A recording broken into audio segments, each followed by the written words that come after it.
What's up, traders? This is Ferris with Trade with Tex, and today we are going to be discussing some of the S&P 500 targets for the upcoming couple of weeks. So not necessarily just the short-term action, but a lot of the bigger picture stuff that might be concerning for some of you, especially swing traders that have been riding this wave up.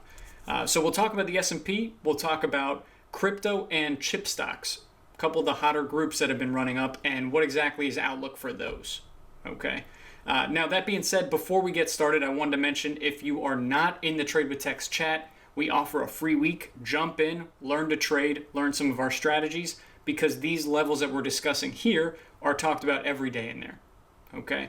But anyways, let's get into it. So first things first, we have the S&P 500 here. I'm looking at the futures chart, and at the moment, it just looks like we're melting up without any plans of turning around. But there are two big things that I want to discuss. Number one is just short term, what to expect for Monday, Tuesday, etc., etc. Number two is the monthly, and specifically how this market cycle might play out going into April and May-ish. Okay. Now, first things first, for the key levels for the S&P, just to give you an idea, we broke out again on Friday. So here you can see breakout of resistance in like the 51.16s, 51.15s. We actually had a pretty sizable run up. Not a ton of volume behind it, which means more than likely we're going to get a small pullback before we resume the trend higher. So right now, the couple areas to watch, just short term, 51.16, because obviously that was the breaking point. 51.20.5, I have a fib level there. Again, that's at 20.5. And then there is a high volume level at 31, which definitely deserves some attention. I could see buyers stepping back in a little bit prematurely since we do have enough volume. It's just not a ton of volume to justify the breakout. So all in all, game plan for early next week, super simple for day traders. Look for that smaller pullback, a base to form, and then we resume the move higher. Okay. And just so you guys have an idea, the next upside targets that I have are 54, which is right up here, and then 65. So about 10 points at a time overhead. Okay, these are all short-term levels. Now, what I really want to talk about is the big picture stuff, and that's why I'm making this YouTube video. If you zoom it all the way out, because most people, they consider the daily chart a higher time frame, which I do too, but if we're talking bigger moves, longer holding periods, etc., we usually are referring to at least the weekly. So going with that line of logic, let's take a look at the monthly time frame. And again, we can just look at the past couple of years. We don't need all of the data. That's just what I have for this default time frame. But the monthly is telling us that since November, right? Because November was a powerful, decisive candle. Even though there wasn't a ton of volume, it was still a decisive candle. We've just melted up. And there have been a couple of times that we've played the downside. It's worked out well, but really overstaying your welcome on the short side has not played out well. Shorts have been absolutely crushed. We've moved up to the highs, and this isn't me bragging at all, but I feel like we have nailed a good bit of this move. So now, what is expected in coming months? Because as you guys know, in order to actually have price keep going up, with not that much volume, we'll actually need some kind of correction, right? Not necessarily a 10%, 20% drop in the markets, but we will need a pullback.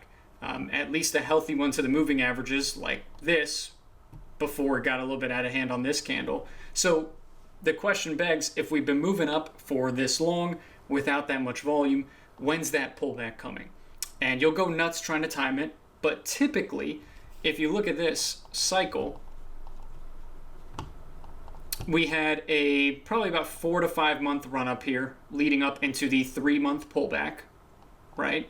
And then we've had a 1, 2, 3, 4, 5, basically 5.5 month, assuming that this continues up into early April, run up here, which interestingly enough, that means that we can get a larger cycle on the pullback as well. So all of this excitement, all of this euphoria for the different groups that are running up, more than likely it's going to be temporary, because at this rate, we need more volume to justify a continued run-up from the S&P. If not, again, come April, come May, we're going to start correcting this move. So really, first week of April, that's when you have to start being more careful, because based on these monthly cycles, again, we're going on month 5, the way that this usually plays out is we'll get a few months at the very least, possibly up to 6 months, because we're going up in counts here, of weakness, right? Weakness or consolidation. So for the time being, we're still melting up, and we should be in the clear for the next month or so. That's assuming that Powell on Wednesday doesn't just completely blow up the markets. I don't think he will, though. But because there's no major changes in monetary policy, and there's nothing really going on a macro level, we can assume that this will be rational / efficient. So the game plan here is for a continued move up to these overhead fibs that I have. So these are all fib extensions that I have overhead. So if we zoom it in, you can see it a little bit better, but this 51.16 is a short-term and a long-term level, by the way. Next area is 52, and then 52.86 based on the quarterly chart, I believe. I think that's what these fibs are. And then these smaller fibs, the green ones that are closer, these are all based on the monthly. Yeah, it has to be quarterly, because that's the only way that makes sense, based on the fib distance. So the expectation is that for April, right, or really for the month of March, we can make it up to the low to mid 5200s. If we get to the high 5200s without volume, see how these are 61.8% fibs? The golden number there, the golden ratio, that means that we have a shot at getting overextended and getting a big pullback from there. So if all the stars align, we're looking at a bullish March, a potential pullback in April, potential, because we have to be really careful shorting a low volume move up. Works the same way on the move down. If we're dropping with low volume, that means the trend is intact. We'll need bigger volume or a reversal candle to go in the opposite direction. Okay. So right now, these are the overhead targets. You can actually just pause the video if you want, and save these as your levels. But these are the overhead targets on the monthly and the quarterly, monthly being in green, and they are still live as long as 51.16 holds. Okay. And technically, even as long as this candle's high holds from a little while ago, from, what is that, January. Okay. So all in all, the S&P is still bullish. After about a month, 2 months, we're going to have to be very, very cautious here, as we are more prone to pullbacks after a market cycle like this. Okay. Now, I did want to mention a couple of groups. So day trade game plan we went over for the S&P, larger time frames we went over. The two groups that are still getting a lot of buzz are chip stocks, which I don't really need to even say a lot about that, but we'll talk about a couple of charts here, and then crypto. So my take on chip stocks is pretty simple. It aligns with the market outlook. They should be able to keep popping, but there are certain couple that I don't think will perform as well as people think, like SMCI. I think is going to lag a little bit moving forward, even though it broke out on Friday after the close. For the other ones that I'm looking at, I like Micron and Western Digital, WDC. These two charts, not half bad. So let's take a look at MU real quick, because the go-to chart is NVIDIA. NVIDIA is actually a pretty standard mover right now. It's just moving up with the NASDAQ at the moment. But if we look at these smaller chip stocks, smaller, right? They're still large caps. There's still some opportunity, still some gas left in the tank. And because we're looking at these, I do want to show you both the long-term and the short-term charts. So just to show you briefly, this is Micron. I do own this one long-term for what it's worth. So might be a little bit of bias here, but MU broke back above 91, I think it was. We can zoom it in real quick. This candle right here, that day, on the 26th, it broke back above, no, not 91, 87. See where these two levels align over here, 87.5, 87.87. That was a big break. And you can see the volume that came in, even though it's a bearish candle, because it held above 87, that means we're going to keep tagging these levels overhead. So more than likely short term, it actually back tests some of these levels. Realistically, like if you use Bollinger Bands or Keltner channels, it'll come back down to this daily upper Bollinger Band, like the 93s, before it resumes the move. But see these fibs that we have overhead, these green levels? These are fibs based on the monthly, just like for the S&P, which means that those should get tagged as long as 87.87 holds. Okay.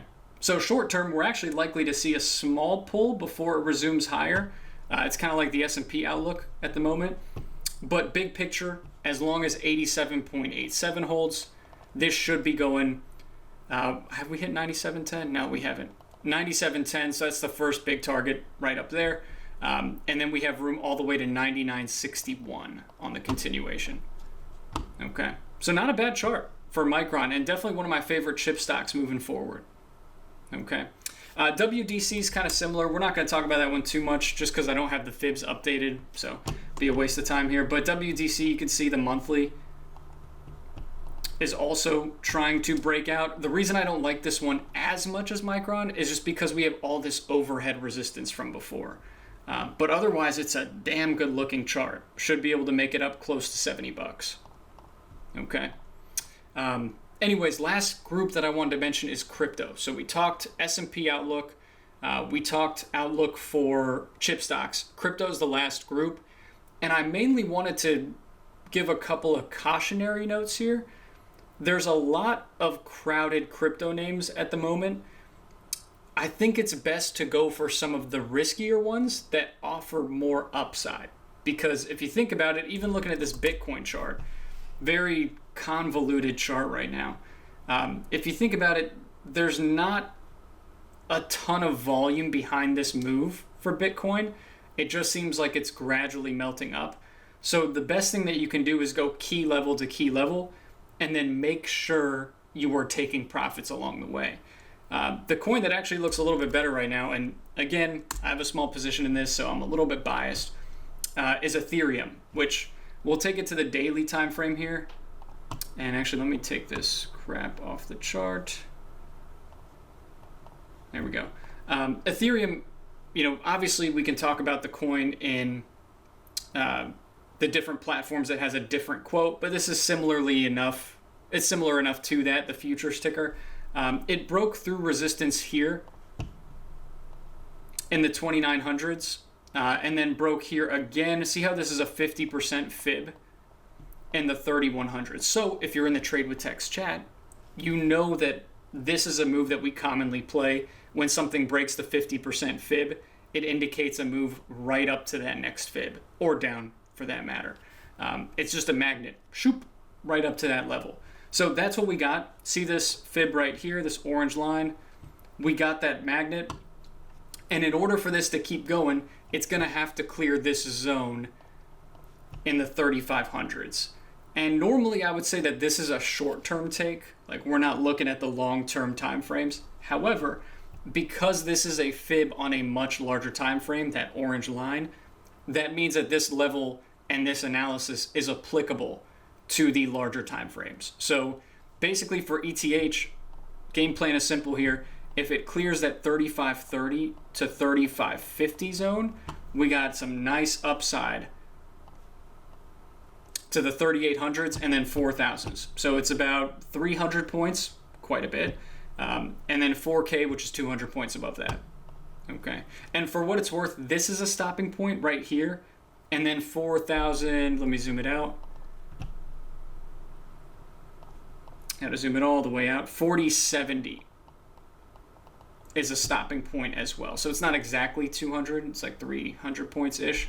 But it's 300 points to the upside and then 270 on top of that. And 4070 is a stopping point on this chart. So we got to be careful with that. Okay. But ETH, one of the better looking coins. We've been playing it for a swing trade. Again, if you're not in chat, we swing trade and we day trade. So you get the best of both worlds there. But all in all, for the markets, for chip stocks, the expectation is higher, but be cautious as we get towards that April-May time zone, right? Because that's going to be really, really tricky. I think they're going to give us a pullback, but they're going to make it as hard as possible since we've been melting up for so long. Options traders should be able to bank quite a bit there. And then for Ethereum and just other coins, go for the higher risk to reward setups because there's not as much opportunity in Bitcoin. And I'm sure some people are going to come for my throat on that, but it's just based on charts, nothing else. Okay. Anyways, thanks for tuning in. Hope you enjoyed the video. And if you got something else you're looking at, feel free to comment it below. But like and subscribe if you enjoyed the analysis. And it's good to be back on YouTube. All right. Thank you so much, guys.